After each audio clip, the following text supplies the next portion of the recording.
Et tous les commentaires les plus anciens, comme Rashi et d'autres, et déjà avant lui, confirment qu'effectivement, France, ou plutôt Tzarfat, Zo Amdina, Shekorim la Hayom France. Un Rashi explicite qui reconnaît dans le mot Tzarfat la France. Et donc, c'est pour ça que je dis qu'effectivement, maintenant ça ne sera pas bien sûr le cours de ce soir, pourquoi la France, j'ai légèrement, Bérémez, évoqué. Aujourd'hui, la raison, aujourd'hui c'est très très difficile parce que aujourd'hui, pendant des décennies, on enseignait dans les écoles françaises nos ancêtres les Gaulois. Aujourd'hui, bientôt, on va enseigner nos ancêtres les Français, puisque la France disparaît. Pas seulement elle, mais l'Europe tout entière. Donc c'est très très difficile de comprendre ce qu'est la France, ce qu'est un Français aujourd'hui, ce qu'est un Européen d'une manière générale, puisqu'il y en a de moins en moins, et même les quelques Français qui restent en France sont complètement démotivés, écœurés, dégoûtés par cette vision horrible de voir finalement leur culture, leur pays, leur tradition complètement abandonnée, et finalement c'est une approche étrangère qui de plus en plus prend le pouvoir partout en Europe et particulièrement en France. Mais malgré tout, quand on se rappelle de ce qu'aura été, il était une fois nos ancêtres les Français, lorsqu'on se rappelle de ce qu'est la mentalité française, on s'aperçoit effectivement qu'elle a été toujours à la pointe de toutes les révolutions, sur le plan culturel, sur le plan littéraire, sur le plan politique évidemment. Le monde moderne est l'héritier direct de la Révolution française, tout le monde le sait. Et donc c'est la Révolution française qui a mis fin finalement à toute une civilisation fondée sur le clergé, la noblesse, l'union abominable entre la religion et le pouvoir, la religion et l'argent. Et la Révolution française a créé une nouvelle identité qui va être celle du monde moderne, du monde occidental, et qui aura tenu la route plus ou moins pendant quelques siècles, qui malheureusement s'écroule elle aussi, pour toutes les raisons que l'on sait. Mais quoi qu'il en soit, dans tous les domaines, la France a toujours été révolutionnaire. Elle est toujours montée sur les barricades. Encore une fois, je sais que pour nous, c'est très difficile de le comprendre aujourd'hui, parce que nous n'avons pas connu cette France-là. Mais elle a existé, et pendant des siècles. Et c'est pas pour rien d'ailleurs si la France, même sur le plan juif, a donné les plus grandes lumières de notre peuple. Rashi, les Baal et Tosfot, et même le Ari Akadosh. Le Ari Akadosh est de descendance française. Louria vient du nom Loire, parce qu'il avait un ascendant qui était un grand médecin, qui a sauvé l'un des rois de France. Le roi de France l'a nommé comte de la Loire, et après le nom a été hébraïsé, la famille est devenue Louria. Mais à l'origine, même le Ari Akadosh était de France. Et donc, ça va beaucoup plus loin que ça.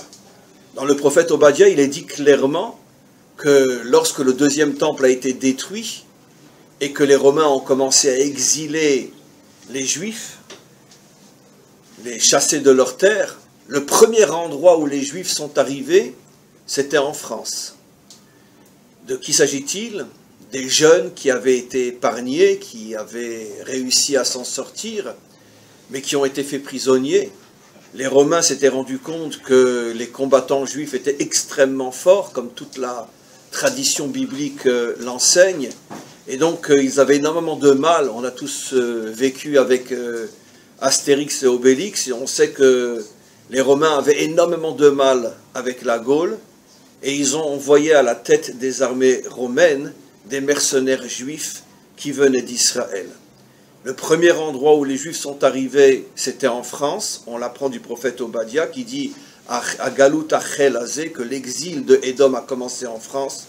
Et très certainement, les premiers Juifs qui ont quitté Jérusalem et qui sont arrivés en France sont très certainement arrivés à Marseille aussi. Et de Marseille se sont répandus dans toute la France. Et donc, c'est le premier endroit où les Juifs arrivent. C'est de France que vont sortir des géants dans notre histoire, plus géants que Rashi, on ne peut pas faire dans ce qu'on pourrait appeler l'explication de la loi. plus géant que le Hari Akadosh, on ne peut pas faire dans ce que l'on pourrait expliquer les secrets de la Torah, et les deux ont un lien avec la France. Le rabbi de Lubavitch avait dit à de très très nombreuses reprises, beaucoup de Lubavitch voyaient dans cette allusion une allusion au rabbi lui-même qui a passé 8 ans en France et qui a été à la Sorbonne et qui a décroché, je crois, une dizaine de diplômes à la Sorbonne, mais lui-même a dit clairement à de nombreuses reprises que le Mashiach lui-même passera par la France. C'est la raison qui a fait que beaucoup de Lubavitch, bien sûr, voyaient dans cette affirmation une allusion au rabbi. Mais quoi qu'il en soit, cette affirmation reste vraie jusqu'à aujourd'hui. Le rabbi aura osé aller jusqu'à dire qu'il y aura un lien entre le Mashiach et la France elle-même. C'est donc pour dire à quel point la France joue un rôle déterminant dans la délivrance finale. Peut-être le Mashiach lui-même viendra de France, mais en tous les cas, le prophète Obadiah dit clairement que de l'investissement des Juifs de France en Israël dépend la délivrance finale. Ve'aïta l'Hashem Amlucha. Alors, c'est vrai, Michael le disait dans son introduction, moi-même, ça fait 27 ans que je suis en Israël, et c'est vrai que jusqu'à ces dernières années, 3, 4, 5, 6, 7 dernières années, même pas, la communauté française s'est surtout occupée, préoccupée, et a véritablement réussi à s'intégrer dans ce pays, mais dans tous les domaines, sauf un, le domaine politique. Sans doute parce que la communauté française était trop préoccupée d'abord à se construire, se reconstruire, et c'est ce qu'elle a merveilleusement bien réussi partout aujourd'hui, on le sait.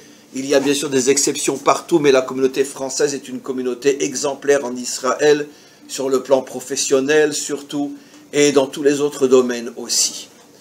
Mais, depuis quelques petites années, on est passé à une nouvelle étape, où de plus en plus de francophones vivant ici en Israël prennent conscience que finalement, il faut aussi agir sur la scène politique, parce que finalement, c'est dans ce domaine-là que l'on pourra, si on a véritablement, comme on va le voir dans le cours, je suis toujours dans l'introduction, je commence dans quelques secondes le cours, mais si on a des hommes de qualité qui arrivent en politique, parce que tout le monde le sait, sans viser personne et sans parler de personne, que ce soit en Israël ou partout ailleurs, la politique c'est 99,9% de corrompus pour 0,0001% de plus ou moins normaux. Et si on arrive à faire rentrer en politique, et surtout en Israël, des hommes qui ont véritablement des valeurs morales, des valeurs spirituelles, qui sont des hommes véritables, qui s'investissent par idéal et qui ne flanchent pas tout au long de leur carrière en politique, c'est véritablement dans cet endroit, plus que partout ailleurs, que finalement il y aura l'action qui amènera la délivrance finale. Parce que selon la manière, ou plutôt selon les hommes qui ont le pouvoir en main, on prolonge l'exil ou on le raccourcit. Plus ceux qui ont le pouvoir entre leurs mains sont corrompus, et moins et plus difficilement on s'approche de la délivrance finale. Et plus on aura à la tête d'Israël des gens de pouvoir qui sont des gens moraux et spirituels, et en même temps des hommes d'action, et plus on se rapprochera de plus en plus vite vers la délivrance finale. Et donc on souhaite à notre ami Michael et à tous les autres dans toutes les autres villes qui ont eu ce déclic, qui ont eu ce réveil et qui essayent de se positionner, de se placer sur la scène politique, on leur souhaite une grande réussite en les prévenant, en leur rappelant une évidence que ce choix-là est de tous les choix possibles le plus difficile, le plus douloureux, le plus pénible, le plus obscur, le plus décevant, parce que c'est un monde terrible, un monde dans lequel on ne peut compter sur personne, un monde de trahison, un monde de croche-pied, un monde où tous les bas-coups sont permis, mais justement c'est la raison pour laquelle il faut que des hommes bien arrivent à se faufiler et arrivent à se positionner dans ce monde, parce que c'est eux et uniquement eux qui arriveront à changer notre peuple et à travers eux l'humanité tout entière. Les hommes de Torah, mais qui ne sont pas impliqués réellement, qui ne sont pas des hommes de pouvoir, sont des modèles, c'est vrai, mais ne peuvent pas changer le monde. Parce que le monde ne peut être changé que par ceux qui ont le pouvoir. Et comme je l'ai expliqué, notre monde est coupé en deux. Il y a d'un côté les gens bien qui peuvent servir de modèle, mais qui n'ont pas le pouvoir. Il y a ceux qui ont le pouvoir, mais qui ne sont certainement pas un modèle dans leur vie privée et dans leur vie professionnelle, c'est-à-dire politique. Et donc finalement, le pouvoir est du côté sale, la vérité est du côté faible, et finalement notre peuple est coupé en deux. Et c'est pour ça qu'on a du mal à voir les choses avancer véritablement, et que le maître du monde fasse que véritablement on puisse encore une fois rassembler Torah et pouvoir dans le bon sens du terme, que ceux qui ont le bien et la vérité avec eux puissent utiliser leur pouvoir pour changer le monde et en faire un monde dans lequel il fera bon vivre pour tous et toutes, juifs et non-juifs. En tous les cas, on commence une paracha qui est sans doute la paracha la plus importante de toutes les parachiotes, Lech Lecha, la naissance finalement la naissance du premier père fondateur d'Israël, Abraham. Bien évidemment, c'est une paracha qui, comme Parashat Bereshit, je pense, ce sont les deux parachiotes pour lesquels il faudrait consacrer, et sans exagérer, plusieurs milliards d'heures de cours pour terminer l'introduction de ces deux parachiotes. Et croyez-moi, je n'exagère pas. Bereshit, Lech Lecha, Bereshit, parce que c'est la paracha qui contient tous les secrets de la création et de l'histoire du monde jusqu'à la délivrance finale et bien après.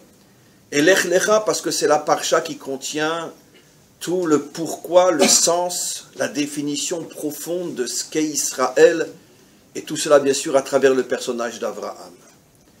Quelle est la première parole qu'Hachem adresse à Abraham? Lech Lecha, va vers toi, dit dans un langage plus moderne, retrouve ton identité véritable. Apprends à savoir qui tu es. Le grand problème que nous avons tous et toutes, personne ne sera offensé de ce que je vais dire, parce que vous savez tous et toutes que je dis la vérité, quel que soit notre âge, trouvez-moi 10 personnes dans le monde qui puissent vous dire « je sais qui je suis et je sais pourquoi je suis sur Terre ». Si vous en trouvez 10, je suis prêt à parier $1 milliard. Parce que je sais que vous n'en trouverez pas 10. C'est impossible. Est-ce qu'on sait vraiment qui on est, pourquoi on est là et qu'est-ce qu'on doit faire? Chacun d'entre nous est emporté par les événements, le contexte, et bon, on suit le courant. Mais qui sait véritablement qui il est? C'est la raison pour laquelle, on va le voir de manière un peu plus profonde dans quelques instants, la première parole qu'Hachem dit à Abraham, tu veux fonder le peuple juif, sache que tout commence avec la recherche de l'identité. Qui es-tu? Lech Lecha, va vers toi. Qui es-tu? D'ailleurs, le mot Adam, en hébreu, Adam, a pour valeur numérique 45, qui est la même valeur numérique, c'est répété des dizaines de fois dans le Zohar, que le mot ma. Ma, c'est la question, lama. En hébreu moderne, on dit lama, en hébreu biblique, on dit ma. En hébreu moderne, on a rajouté le lamed, lama. Lama n'existe pas en hébreu biblique. Mais en hébreu biblique, lama, c'est-à-dire quoi? Pourquoi? Se dit ma. L'homme est celui qui se pose la question, ma. Ma ani osekan. Lama ani kan. Ma matara. Ma ashlichut sheli. Je traduis. Qu'est-ce que je fais là? Qui suis-je? Quelle est ma mission? Quel est mon but? C'est ça un homme. Un homme qui ne se pose pas cette question, c'est-à-dire pratiquement l'humanité tout entière, n'est pas un homme. Tu commences à être un homme à partir du moment où tu as le courage de te poser la question fondamentale. Ma ani? Ma yashlichut sheli. Qui suis-je? Quel est le sens de ma vie? Évidemment, on ne se pose pas cette question parce qu'on sait très bien qu'on va rester sans réponse. Donc à quoi ça sert de se poser des questions qui sont douloureuses, surtout si elles restent sans réponse? Mais Abraham est le premier qui a eu le courage de, pas seulement se poser cette question, d'entendre le maître du monde lui dire « Lech lecha » je ne m'attache à toi que si tu es prêt à faire cet effort de savoir qui tu es. Abraham regarde Hachem, il a quand même déjà 75 ans. Abraham a déjà risqué sa vie, donné sa vie, car il ne savait pas qu'il allait être sauvé. Il a été jeté dans la fournaise à l'époque de Nimrod. C'est le seul, disent nos maîtres, qui s'est opposé au projet de la tour de Babel, dont on va reparler dans quelques instants. Abraham est appelé Echad Haya Abraham, il était seul. Seul contre le monde entier. C'était le premier révolutionnaire français. Seul contre le monde entier. Quel est le poisson qu'il préfère le plus? J'ai déjà dit des milliers de fois dans mes cours, le saumon. C'est le seul poisson qui va à contre-courant. Donc c'est un grand mangeur de saumon. Et il va constamment contre-courant. C'est le seul qui a le courage de s'opposer au projet de la tour de Babel dont on va parler dans quelques instants. Qu'est-ce qu'il n'a déjà pas fait? Il a ramené déjà des centaines de milliers d'hommes et de femmes sous les ailes de la providence divine. Les fameux Nefashot qu'il emmène avec lui de Haran en Eretz Israël. Partout où il allait, il ouvrait un centre d'études pour enseigner le Dieu un. Et tout d'un coup, il a 75 ans. Il a déjà traversé tout ce qui est possible de traverser sur terre pour ce à quoi il croit. Et Hachem lui dit à 75 ans, bon, alors, tu vas t'intéresser à savoir qui tu es? Tu ne sais encore pas qui tu es. Vous imaginez dans un autre contexte, un couple magnifique, extraordinaire, marié depuis 50 ou 60 ans, c'est l'amour de ma vie, l'amour de sa vie, c'est vraiment, c'est toi et moi et toi. Et vous imaginez, après 60 ans de mariage, l'épouse qui dit à son mari, dis-moi, tu pourrais une fois t'intéresser à moi? À mon avis, il meurt sur le coup. Attends, je fais que ça depuis 60 ans. Tu es le centre de ma vie, tu es ma seule préoccupation. Je donne un exemple dans ce domaine-là pour que vous compreniez un petit peu le choc qu'a dû avoir Abraham quand après tout ce qu'il fait pour Hachem, y compris être prêt à donner sa vie, Hachem lui dit, Lech lecha, apprends à savoir qui tu es. C'est bouleversant pour lui. Quoi, j'ai encore rien fait? J'ai encore rien réalisé? Hachem lui dit non. Non. Parce que l'essentiel, tu ne l'as pas encore commencé. El haaretz asher areka. Tu ne pourras savoir qui tu es, véritablement, que lorsque tu seras en Eretz Israël. C'est le seul endroit au monde où l'identité juive, authentique, essentielle, se dévoile à un juif. Jusqu'à présent, Abraham vivait à Manhattan, il vivait à Anvers, il vivait à Paris, il était dans le 16e, dans le 17e, à Neuilly, il était à Miami, il était à Los Angeles, il était à Moscou, il était à Casablanca, il était à Meknès, il était à Oran. C'était un gaon, un génie, un tzaddik. On en a eu dans tous ces endroits-là et jusqu'à aujourd'hui. Il avait des yeshivot comme à Manhattan avec 2500 élèves. Il n'y a qu'à Manhattan qu'on peut avoir une yeshiva avec 2500 élèves. Hachem lui dit, mais non, tu n'es toujours pas juif. Parce que tant que tu n'arriveras pas à la terre que je te montrerai, eh bien tu ne sauras toujours pas qui tu es. Parce que ton identité, la vraie, elle est là-bas. Alors, bien sûr, on pourrait s'arrêter et se poser la question, mais attends, mais qu'est-ce que ça veut dire? Qu'est-ce que ça veut dire? Si je suis un grand Rosh Yeshiva à Miami, si je suis un grand tzaddik à Manhattan, si je suis un très très très grand rave dans le 16e ou dans le 17e, malgré tout, je ne suis toujours pas un vrai juif. Comment c'est possible? Et pourquoi le petit juif de Tel Aviv, là, qui, on n'est même pas sûr qu'il fait Shabbat, lui c'est un vrai juif? De quoi on parle? Alors j'ai toute la Torah en France, je ne sais toujours pas qui je suis, et je suis ici, et même si je n'ai pas la Torah, bien sûr que non. Les choses ne sont pas si simples que ça, et c'est ce que je vais expliquer malgré tout.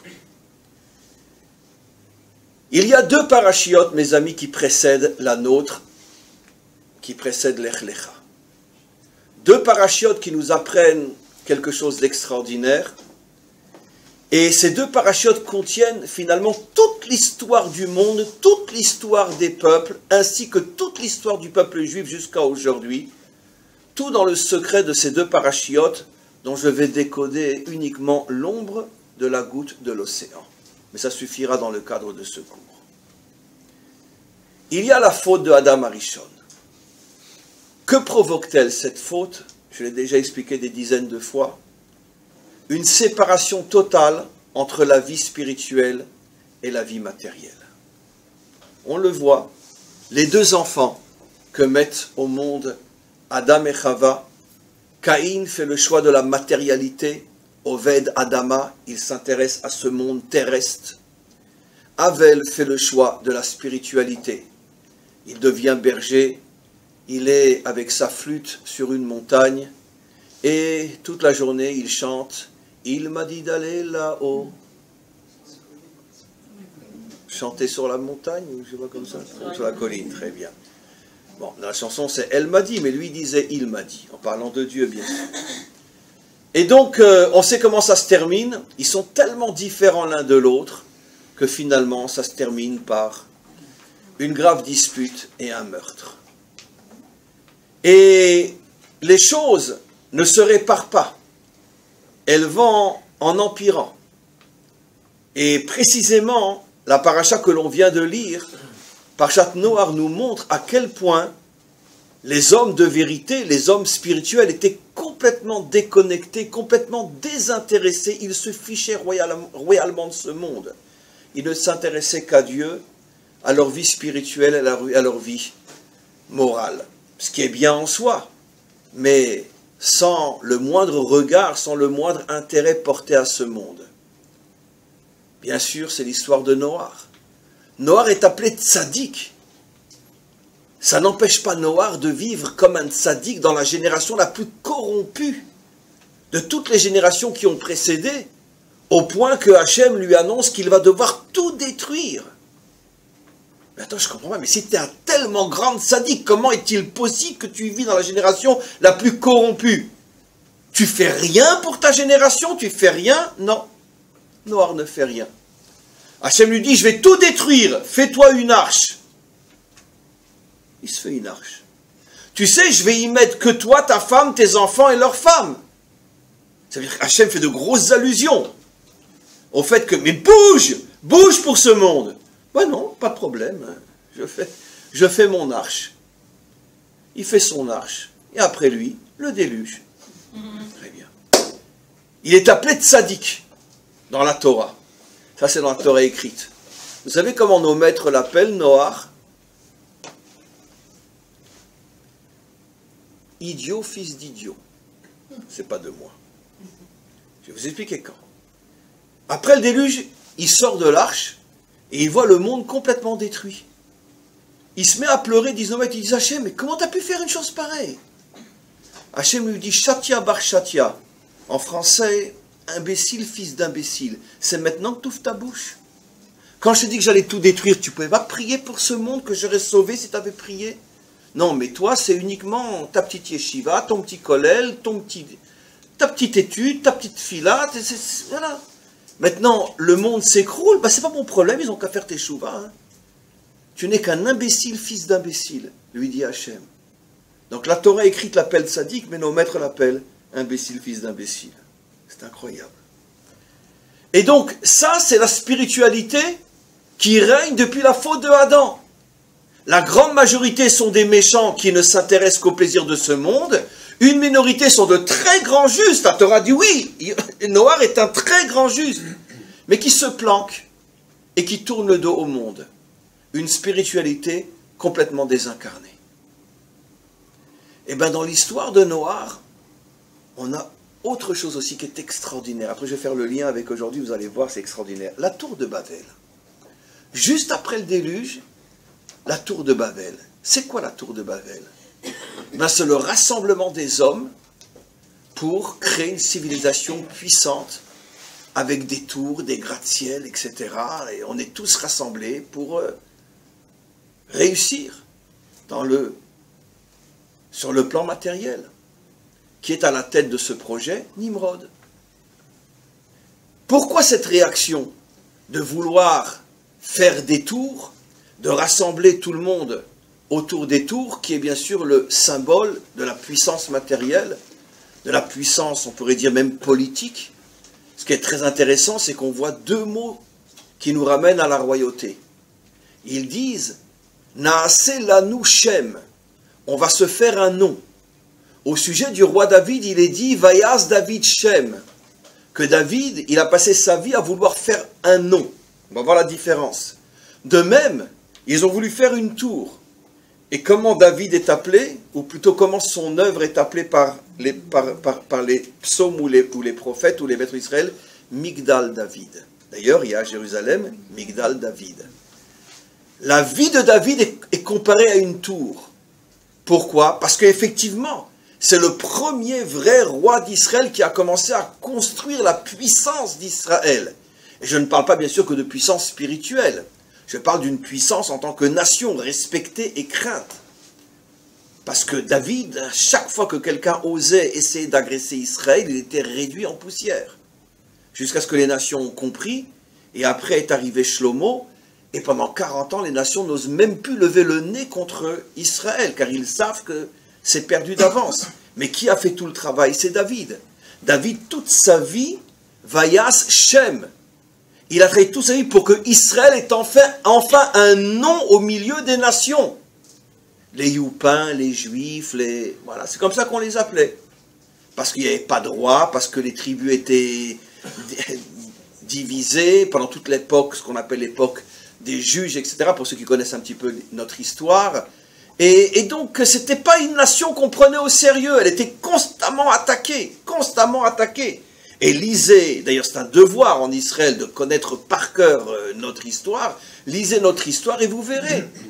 Les nations n'arrêtaient pas de prendre un morceau au nord, un morceau au sud. Pendant des décennies, les Philistins régnaient pratiquement dans tout le sud d'Israël et tous les Juifs d'Israël étaient les esclaves des Philistins. Il y avait même eu une époque où les Philistins avaient interdit de faire du fer en Israël de peur qu'on se fasse des armes. Ça veut dire qu'on vivait vraiment dans une situation où les nations avaient constamment la main mise sur nous, avec des hauts et des bas. Des fois, on reprenait le pouvoir, mais on le perdait beaucoup plus souvent qu'on le reprenait. Le roi David arrive et a dit, il y en a assez que cette nation soit considérée comme une nation sans nom, sans respect. Vayas David Shem, Migdal David. Il a fait de cette nation une tour que tout le monde regarde en levant la tête. Eh bien, c'est exactement les deux mots que l'on retrouve avec la tour de Babel. Qu'est-ce qu'il est marqué là-bas? Naaseh lanu Shem, faisons-nous un nom. Et comment on va se faire un nom? Avec une tour. Quelle est la différence entre David et la tour de Babel? Pourquoi David n'a pas lui aussi pris une claque? C'est que eux, ils l'ont fait uniquement pour eux. Naaseh lanu Shem, que toute cette puissance, elle sera uniquement pour nous. Tandis que David, tout ce qu'il a fait, c'est pour redonner son kavod, redonner sa dignité au peuple d'Hachem. Il ne l'a pas fait pour lui, ni pour que le peuple puisse jouir de cette puissance, mais pour que le maître du monde puisse être fier d'avoir choisi un peuple qui n'est plus écrasé et piétiné par toutes les nations. C'est ça la différence. Maintenant, vous remarquerez quelque chose d'extraordinaire. Bien que je vais dire dans la suite du cours, mais je fais très vite et je prends de grands raccourcis, je vais dire dans la suite du cours, et ne prenez pas ce que je dis à la lettre, parce qu'il faut introduire, et je le ferai plus tard, des milliards de nuances qui vont énormément nuancer ce que je dis maintenant, mais je dis maintenant un petit peu genre image d'épinal, ça veut dire très globalement. Je trouve que c'est extraordinaire que Bnei Brak et Tel Aviv soient collés l'un à côté de l'autre. Il y a un symbole, moi ça fait 30 ans que je le dis, il y a un symbole, mais je n'arrête pas de le dire depuis que, parce que bon, là, vous, je ne sais pas depuis combien de temps vous êtes à Tel Aviv, mais si vous êtes là que depuis 5, 6, 7 ans, vous avez connu le Tel Aviv que l'on voit aujourd'hui, où il y a des tours qui poussent partout, des migdals qui poussent partout. Mais il y a 27 ans, il y a 20 ans, il y a 25 ans, Tel Aviv, c'était... Il n'y avait rien. Il n'y avait rien. Il n'y avait ni plus ni moins que partout ailleurs. Il n'y avait pas de tour. Aujourd'hui, ça devient la ville des tours. C'est pas par hasard. La ville des tours. C'est un mini Manhattan. Hein? Un mini, mais ça brille comme à Manhattan. Mais c'est absolument incroyable. Il n'y a pas un terrain où on ne construit pas une nouvelle tour. Pourquoi cette phobie de vouloir des tours et des tours et des tours et des tours et des tours sans arrêt? Et on est dans Tel Aviv, si on marche à pied, on rentre dans Bnei Brak sans se rendre compte qu'on a quitté Tel Aviv. Pareil à l'inverse. Tel Aviv et Bnei Brak sont collés l'un à l'autre. Quel est le message extraordinaire qu'il y a là-dedans? Avec toutes les nuances que je vais apporter tout à l'heure. C'est que d'une certaine manière, encore une fois, je m'excuse à l'avance car les choses ont beaucoup changé. Mais en tout cas, pendant très longtemps, Bnei Brak était un petit peu le symbole de Havel et Noach. Ça veut dire un endroit de très forte spiritualité. Mais bon, après moi, le déluge, ils n'ont qu'à faire teshuva. S'ils veulent venir, qu'ils viennent. Mais c'est pas nous qui allons aller les chercher. Et Tel Aviv, Migdal Bavel. C'est-à-dire un endroit où il n'y a que des tours qui poussent. Naasela Nushem, on va se faire un nom. On est la ville des startups, on est la ville de la finance, on est la ville de l'argent, on est la ville des plaisirs, on est la ville où l'homme montre qu'il est fort.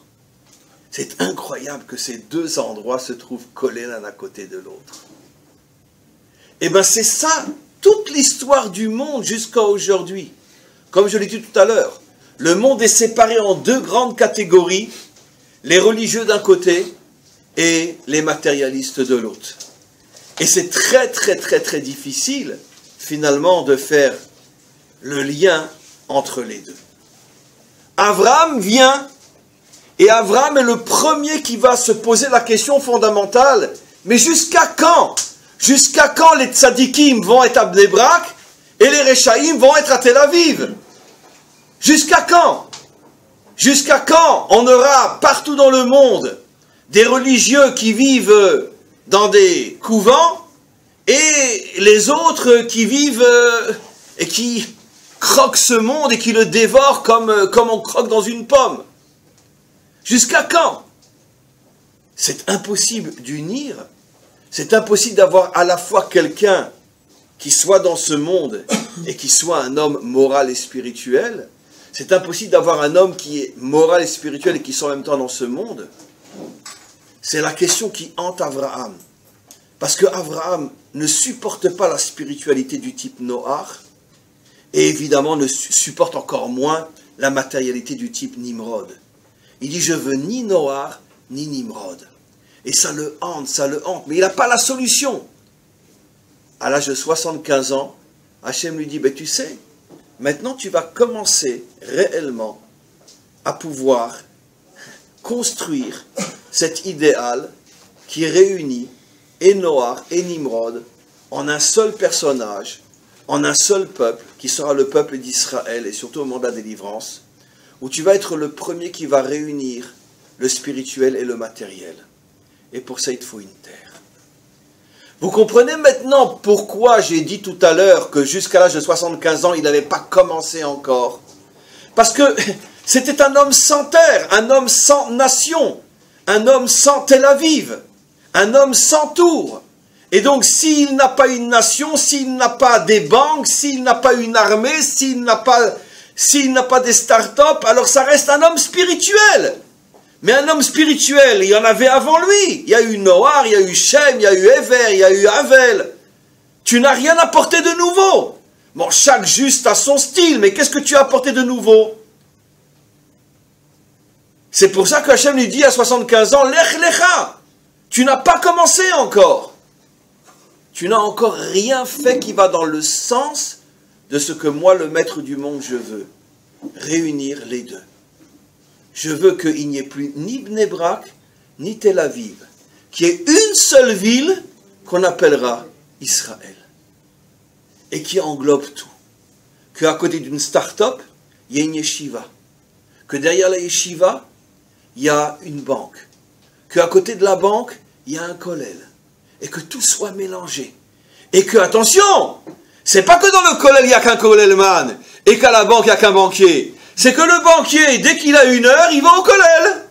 Et le collègue, quand il a fini son étude, il va à la banque.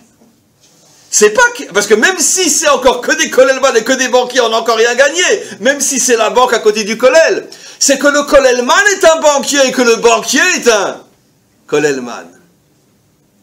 Ça, c'est le rêve de la délivrance finale. Jusqu'à aujourd'hui, ça paraît encore une utopie, bien qu'il y a des domaines où les choses commencent à changer de plus en plus, et dans le domaine du travail, on va parler un petit peu de l'armée tout à l'heure aussi, mais quoi qu'il en soit, c'est encore loin d'être complètement réussi, mais les choses commencent. Et ça, c'est ce que dit notre paracha. Lech lecha el haaretz asher areka. Regardez, dans le mot el haaretz asher areka, on a les deux. El haaretz, je veux que tu te préoccupes de la dimension matérielle. Aval, asher areka, mais c'est moi qui vais t'indiquer comment tu te construis sur le plan matériel. Areka. Jusqu'à présent, le areka que je te montrerai, c'est je te montrerai comment te construire sur le plan moral et spirituel. Et là, il y a un chidouche inimaginable dans ce verset. Je vais te montrer comment te construire sur le plan matériel. Alors Abraham répond, enfin maître du monde, avec tout le respect que je te dois, tu sais, si je fais Polytechnique, ou si je vais à la Sorbonne, ou si je fais une école de finance, j'ai pas besoin de toi pour savoir comment on monte les affaires. J'ai pas besoin de toi. Hachem lui dit, détrompe-toi. Parce qu'effectivement, pour monter une start-up, t'as pas besoin d'Hachem. Pour être un grand banquier, t'as pas besoin d'Hachem. Mais pour être un banquier propre, et un dirigeant de start-up propre, là, tu as besoin d'Hachem. Asher Areka. Et à plus forte raison, tu sais, j'ai pas besoin de toi, Hachem, pour entrer en politique, parce que j'ai fait HEC. D'accord? Mais Hachem lui répond, c'est vrai. Pour devenir un politicien, tu n'as pas besoin de moi. Mais pour être un politicien moral, tu as besoin de moi. C'est ça le sod Haaretz, Asher Areka. Tu rentres dans la matérialité, mais c'est moi qui t'apprends comment te construire dans ce monde matériel. C'est la chose la plus difficile, pratiquement introuvable jusqu'à aujourd'hui. C'est très très très difficile. Très très très difficile. Parce qu'arriver à joindre les deux, c'est la sagesse la plus difficile à atteindre, bien que, encore une fois, notre peuple est sur la bonne direction, mais il y a encore du travail jusqu'à la délivrance finale. Maintenant, je vais rajouter deux choses très importantes. Abraham s'en va. Et regardez. Il vient de Haran. Ça, je l'ai déjà dit des centaines de fois. Il vient de Haran, qui, d'après notre tradition, c'est le nord de la Turquie, la frontière avec... le nord de la Syrie, pardon, la frontière avec la Turquie. En venant de Haran, si tu arrives en Israël, par où tu arrives? Par le nord. Donc, normalement... il est arrivé par le Golan, très certainement, il est rentré dans le Galil, et il se dirige vers le bas. Or, Hachem va attendre qu'il se trouve à Shrem, pour ce Elon Moré, dans notre paracha, pour se dévoiler à lui, et lui dire, pour la première fois, sache, c'est la terre dont je t'ai parlé, je te la promets à toi et à ta descendance. Donc la première fois que Hachem promet cette terre à Abraham et à Israël, c'est à Shrem, l'endroit qui sera donné à quelle tribu? Yosef. Et où sera enterré? Yosef. Nos maîtres posent la question, mais pourquoi Hachem ne s'est pas révélé quand il est arrivé dans le Golan, quand il est arrivé en Galilée? Il a sans doute été... dans la région de Tzfat, dans la région de Méron. C'est sans aucun doute des endroits extrêmement chargés de spiritualité. Pourquoi Hachem, là, ne lui dit rien? Il attend qu'il arrive à l'endroit qui représente Yosef Hatzadik. Pourquoi? Et là, il lui dit, cette terre sera à toi et à tes descendants. Il y a une explication simple, mais d'une puissance extraordinaire. Pourquoi la promesse que cette terre nous est donnée est faite à l'endroit qui symbolise Yosef Hatzadik? Alors, je vais vous répéter quelque chose qui est très important, simple mais très profond. Donc, vous savez que quand Yaakov se trouve donc chez Lavan, les enfants naissent les uns après les autres, et boum, quand naît Yosef, Yaakov décide de repartir. Nos maîtres posent la question, pourquoi Yosef précisément? Nos maîtres répondent, parce que Yosef s'appelle Sitno shel Esav, c'est la force qui peut s'opposer à Esav. Aucune autre tribu peut s'opposer à Esav, seulement Yosef. Yaakov savait très bien qu'en revenant en Israël, il devrait à nouveau rencontrer Esav, et tant qu'il n'avait pas Yosef, il sentait qu'il n'était pas encore prêt à cette confrontation, mais dès que Yosef naît, il sait qu'il peut à nouveau se retrouver face à Esav sans avoir peur de lui. Nos maîtres posent la question, mais en quoi Yosef est la force qui s'oppose à Esav, particulièrement pourquoi? Nos maîtres répondent d'une manière extrêmement simple. Quelle est la théorie sur laquelle Esav fonde finalement sa déchéance, son immoralité et tout ce qui fait de lui finalement un homme mouchrat, un homme corrompu? Et ça vient avec un argument qui est très très difficile à contrecarrer, et que d'une manière intéressante, dans le Tanya par exemple, le Baal HaTanya fait allusion à cet argument. Le Baal HaTanya dit que un homme qui ne vit que d'études et de prières n'a absolument pas le droit de faire un reproche à un homme corrompu qui travaille, qui a des affaires, qui gagne de l'argent et qui est corrompu. Un homme saint ne peut pas lui faire de reproche. Pourquoi, dit le Baal HaTanya? Il fallait avoir le courage, il y a 300 ans, de dire une chose pareille. Parce qu'on lui répondra à cet homme-là, dis-moi, j'aimerais d'abord que tu sois dans sa situation, de voir comment toi tu serais, et après, si tu es effectivement un homme qui reste moral, alors tu pourras lui faire un reproche. Mais dans la mesure où tu vis dans un monde protégé et tu vis uniquement de spiritualité et d'eau fraîche, qui tu es pour faire un reproche à quelqu'un qui vit dans un monde de corruption? Donc, sois d'abord comme lui et après tu lui feras un reproche. C'est exactement ça l'histoire de Yosef. Esav vient avec un argument. Il dit, oh écoutez, vous n'allez pas me saouler, hein. Je sais, le bon Dieu, il existe, je sais, il faut être gentil, il ne faut pas être méchant, etc. Mais je voudrais bien vous y voir, moi, travailler à Wall Street du matin au soir et rester propre. C'est pas possible, je regrette, il y a un choix à faire. Ou tu es à Wall Street et tu deviens une crapule, ou tu vis à la yeshiva et tu fais semblant d'être un saint. Je dis semblant d'être un saint parce que comme tu n'as aucune confrontation à ce monde, tu peux t'imaginer que tu es un saint, évidemment. Très bien. Mais si tu es à Wall Street, eh ben, on a tous entendu parler du film Le loup de Wall Street, etc. Ben, on sait ce que c'est Wall Street. On sait ce que c'est. Et puis, si tu rentres en politique, alors n'en parlons pas. Je veux dire, tu t'imagines que tu peux arriver à la tête d'un État sans être la pire des crapules de cet État. J'espère que vous n'imaginez pas une chose quand même. Ça me paraît. Non, vous êtes impossible. Impossible. Voilà. Mais d'un autre côté, il faut bien quelqu'un qui dirige l'État. Si je vais demander à Baba Saleh de diriger un État, Baba Saleh va dire ouh. Non, non, c'est pas pour moi. D'accord? C'est quoi, tu veux ma peau? Je suis bien où je suis. Donc tu veux diriger un État, très bien, mais tu vas devoir passer par tout ce qu'un homme qui rentre en politique doit passer, l'argent, le pouvoir, les femmes, la corruption et tout le reste, et les mensonges et tout ce que vous voulez. C'est comme ça, c'est le prix à payer. Pour un homme qui se prétend comme Esav. Vient Yosef et lui dit, tu ferais mieux de la fermer, Esav, parce que tu n'es qu'un sale petit menteur.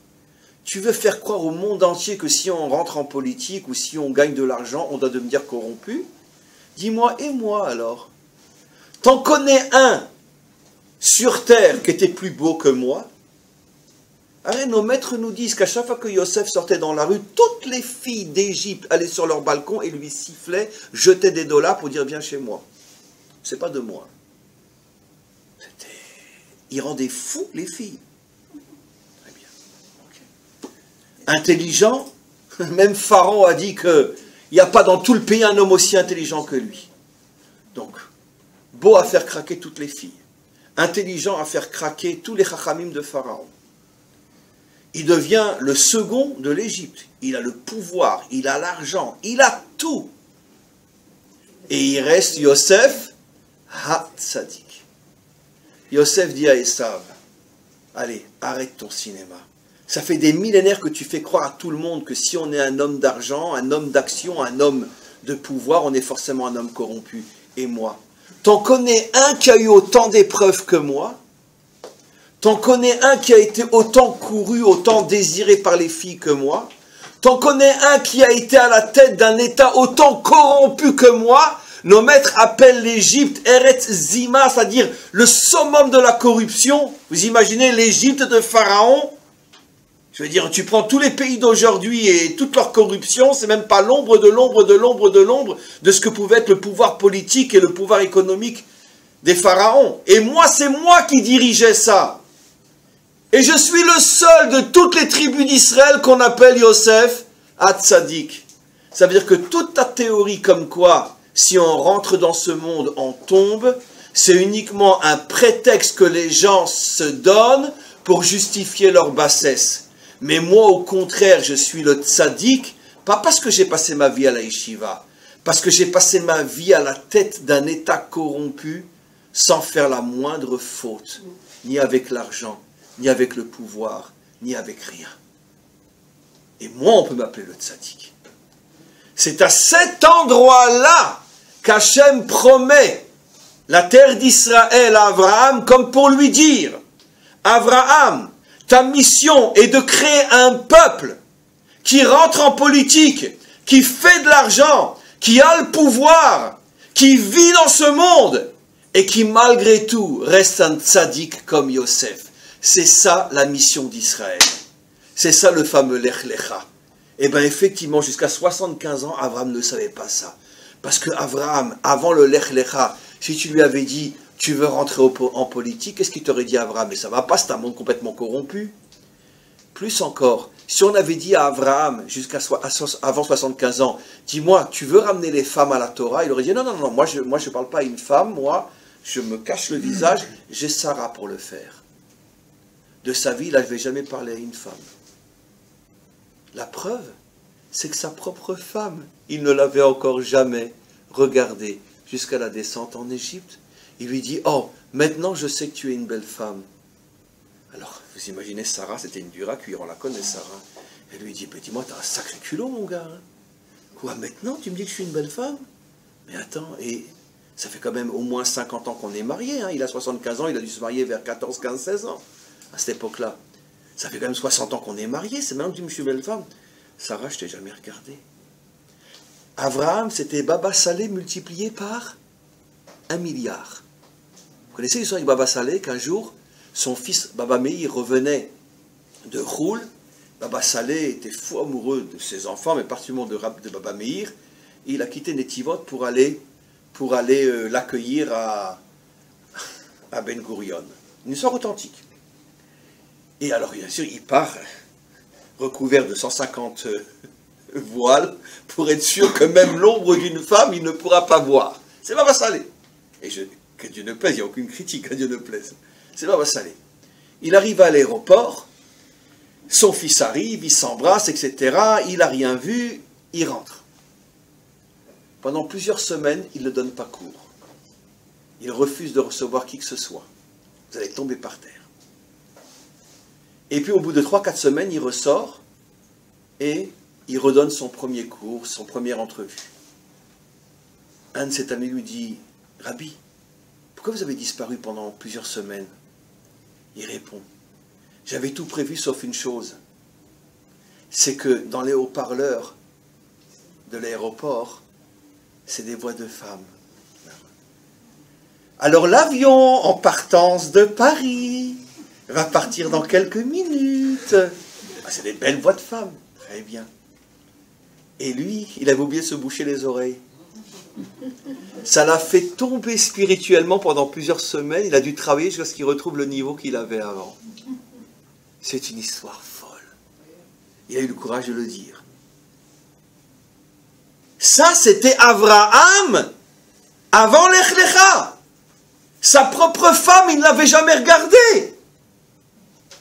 Vous comprenez ce que c'est le choc pour Avram de Lech Lecha? Il arrive à Shrem et Hachem lui dit, sache, maintenant je veux que de toi sorte un peuple dont le modèle sera Yosef. Un homme qui est complètement engagé dans ce monde et qui reste un tzaddik.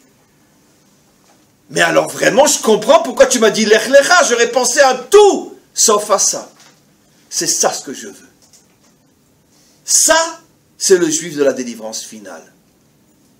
Il fait de la politique, il a de l'argent, il a le pouvoir, il est dans ce monde, il y a des tentations, et il reste un tzaddik.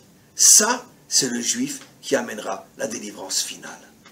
Parce que rien n'est plus dur que ça. Et si on en a ne serait-ce qu'un qui arrive dans notre génération, le Mashiach arrive tout de suite. C'est sûr et certain. Un qui arrive, le Mashiach arrive.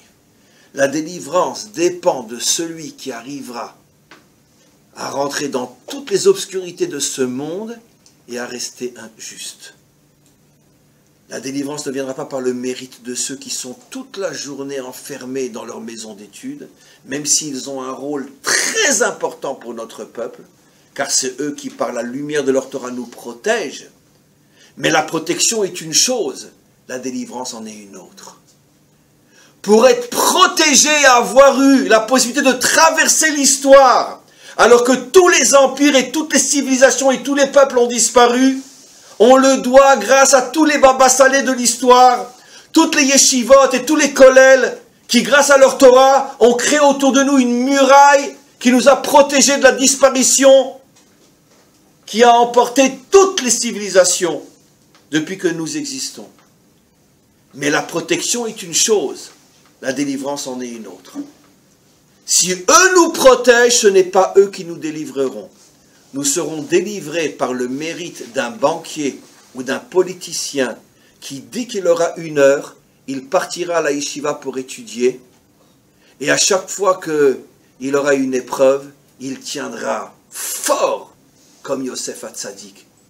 Et il restera un modèle de ce que l'on peut être dans ce monde, et malgré tout être un homme moral. C'est cet homme-là qui amènera le Mashiach, plus encore que Baba Salé, plus que quiconque. Chacun a son rôle, mais ne nous trompons pas de rôle.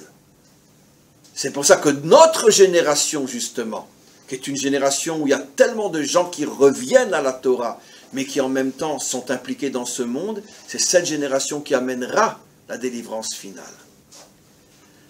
Juste encore un aspect, et j'ai terminé. Malgré tout, après avoir reçu la promesse de la terre, si il arrive à mettre au monde des hommes comme Yosef, après, il quitte le territoire de Yosef pour s'installer dans le territoire de Yehuda, Hebron et Beersheba, qui sont dans le territoire de Yehuda. Quelle est la différence fondamentale entre Yosef et Yehuda? Et vous savez toutes les disputes qu'il y a eu entre eux, on ne pourra bien sûr pas le voir aujourd'hui. Mais c'est intéressant qu'il commence sa vie et il reçoit la promesse dans le territoire de Yosef, mais après il s'installe dans le territoire de Yehuda. La différence fondamentale, mes amis, entre Yosef et Yehuda est très simple. Yosef représente la perfection de l'individu juif.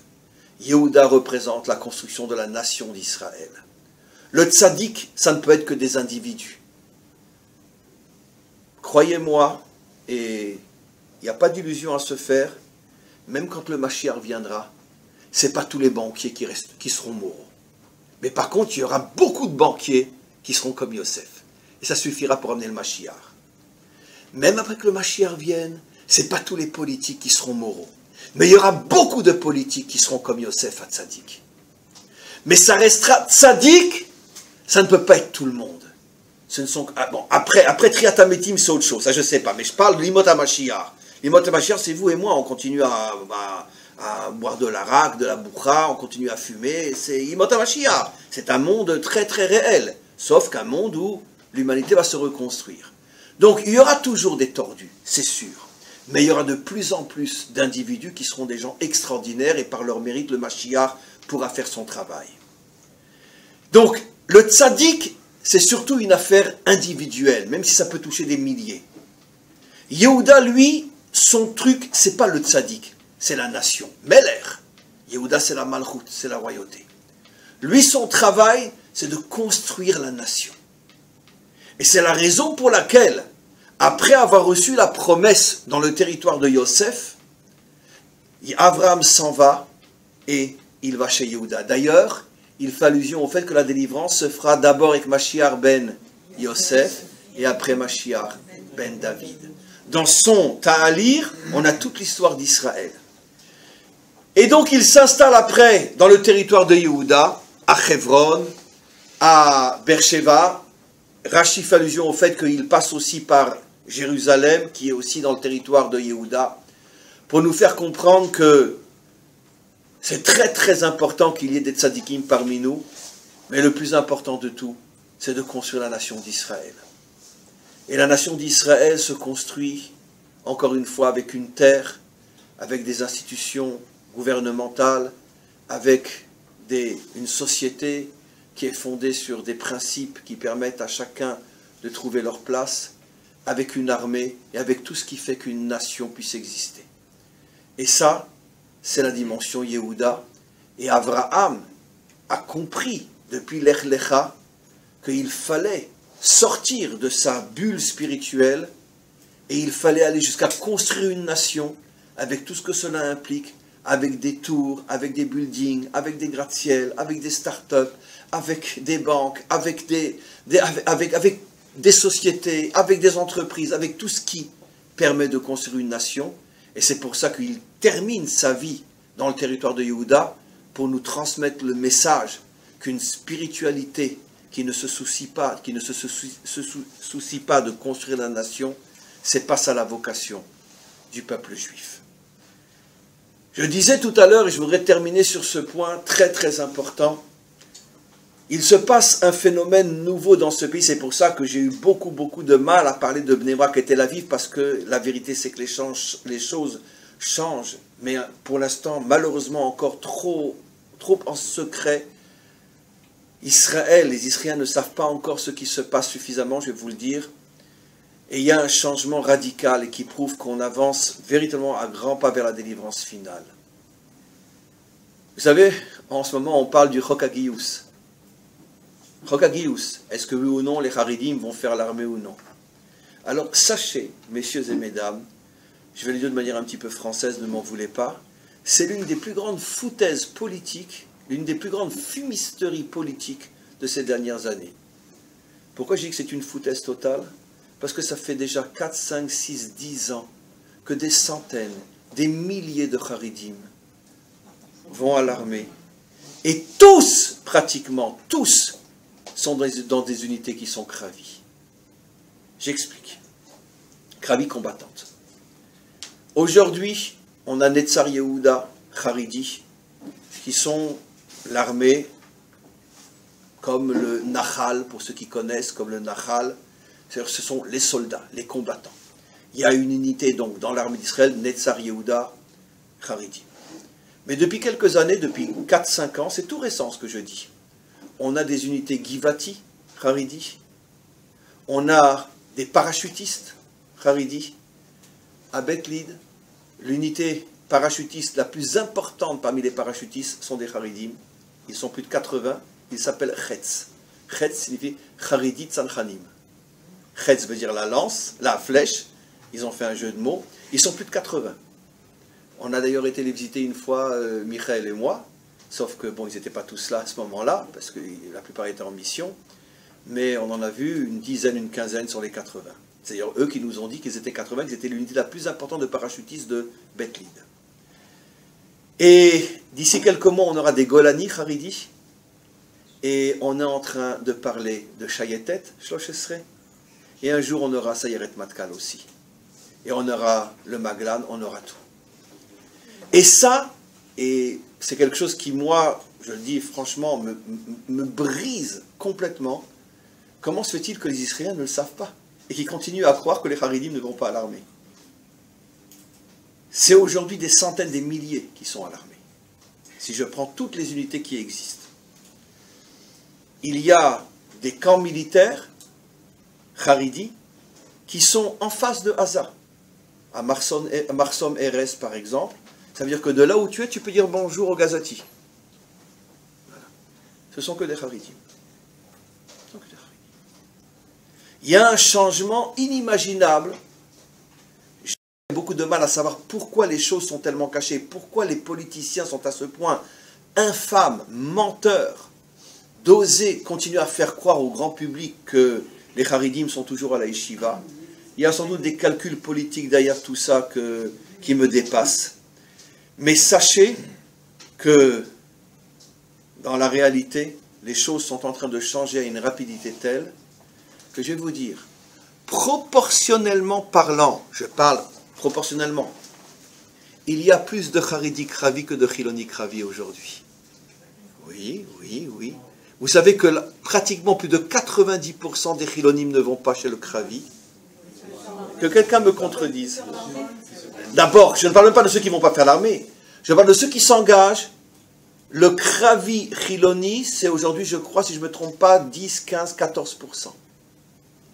Alors que chez les Haridim, pratiquement tous sont Kravi. Chez les Datim, ça fait longtemps. Dati Leumi, ça fait longtemps. Mais maintenant, je parle chez les Kravi. Maintenant, excusez-moi de vous dire ces choses-là avec tellement de précision, parce que je suis impliqué, j'enseigne à l'armée, je sais de quoi je parle.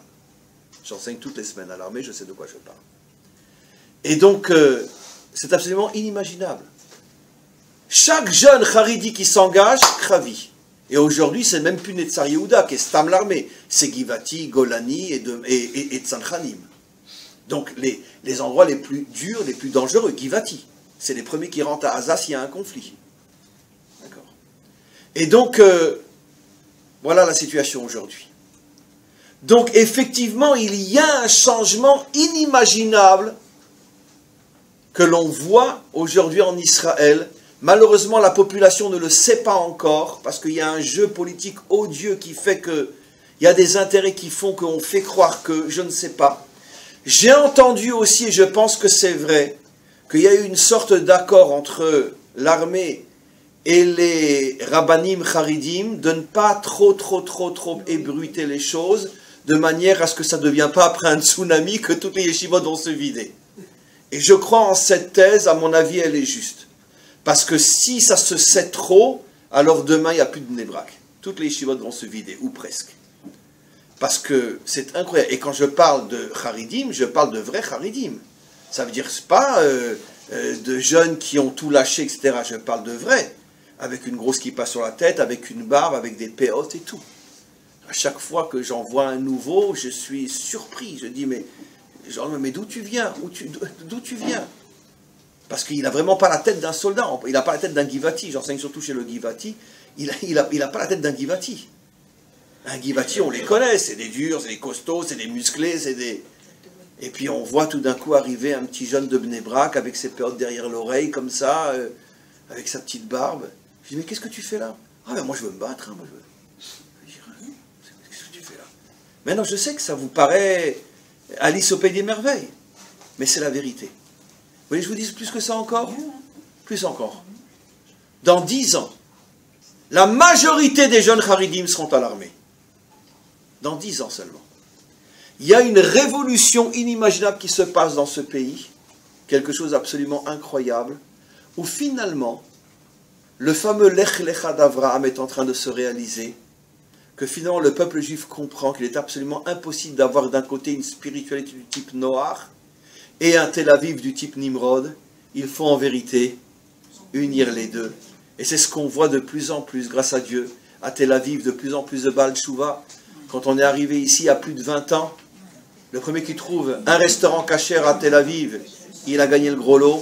Aujourd'hui, trouvez-moi un quartier où il n'y a pas un restaurant kasher à Tel Aviv. Trouvez-moi un quartier où il n'y a pas un centre d'études à Tel Aviv, où on n'étudie pas la Torah.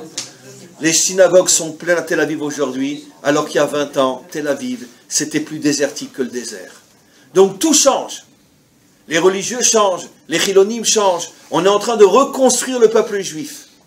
Merci Hachem de nous avoir fait vivre cette génération, dans cette génération, et que le Maître du monde nous permette d'être pas seulement celle qui voit le début de la délivrance, mais qu'on soit aussi présent au moment de la fin de la délivrance. Amen, Bechen Yiratzon. Et je termine le cours en encourageant encore une fois mon grand ami et mon élève, Michael, que tu as bien compris qu'une bonne partie du cours t'était adressée à toi aussi, que tu puisses aller loin en politique et être toujours comme tu l'es aujourd'hui, comme je n'ai aucun doute tu le seras toujours, un Yosef Hatzadik, de prouver à tous qu'on peut être engagé dans ce monde et rester avec des valeurs, et plus encore, précisément par le fait que tu t'engageras dans ce monde, tes valeurs vont devenir de plus en plus grandes, ta morale et ta spiritualité vont devenir de plus en plus grandes, et je peux en témoigner, je t'ai connu il y a quelques années, il y a 2-3 ans, je te connais aujourd'hui, tu n'es pas le même, tu es incomparable, et précisément parce que justement tu t'engages. Et en t'engageant, tu deviens de plus en plus collé de toutes tes forces au Maître du monde et à la Torah d'Israël. Sois béni, et Be'ezrat Hashem, qu'on puisse tous ensemble voir la guérison. Amen.